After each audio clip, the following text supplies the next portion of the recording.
BJP के केंद्रीय चुनाव समिति की बैठक शनिवार की देर रात तक चली। इस बैठक में पीएम नरेंद्र मोदी, बीजेपी के राष्ट्रीय अध्यक्ष जेपी नड्डा, केंद्रीय गृह मंत्री अमित शाह और रक्षा मंत्री राजनाथ सिंह समेत तमाम नेता मौजूद रहे।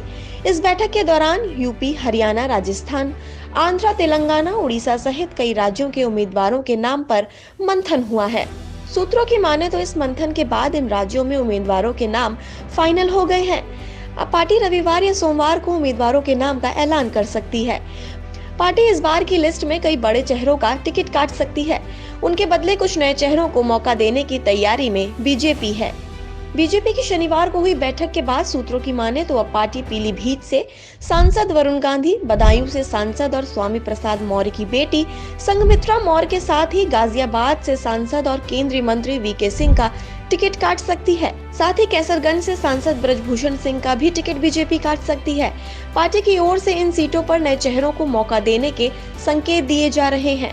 यूपी की कई सीटों पर इस लिस्ट में बीजेपी अपने मौजूदा सांसद का टिकट काट सकती है।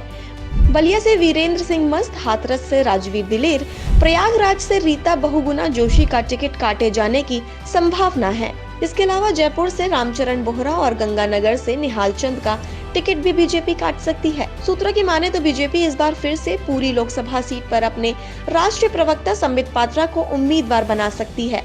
सूत्रों के अनुसार इस लिस्ट में बीजेपी यूपी की बची हुई 25 सीटों पर अपने उम्मीदवार के नाम का ऐलान कर देगी। फिलहाल सबसे ज्यादा नजर उत्तर प्रदेश पर है, जहां अब तक बीजेपी ने 51 उम्मीदवारों की घोषणा कर दी है। अब तक बीजेपी 4 लिस्ट जारी कर चुकी है और पहली ही लिस्ट में यूपी के 51 उम्मीदवारों का ऐलान हो गया था। अब देखना ये होगा कि जिन नामों पर सस्पेंस बना हुआ है, आखिर बीजेपी उनको टिकट देगी या फिर नहीं।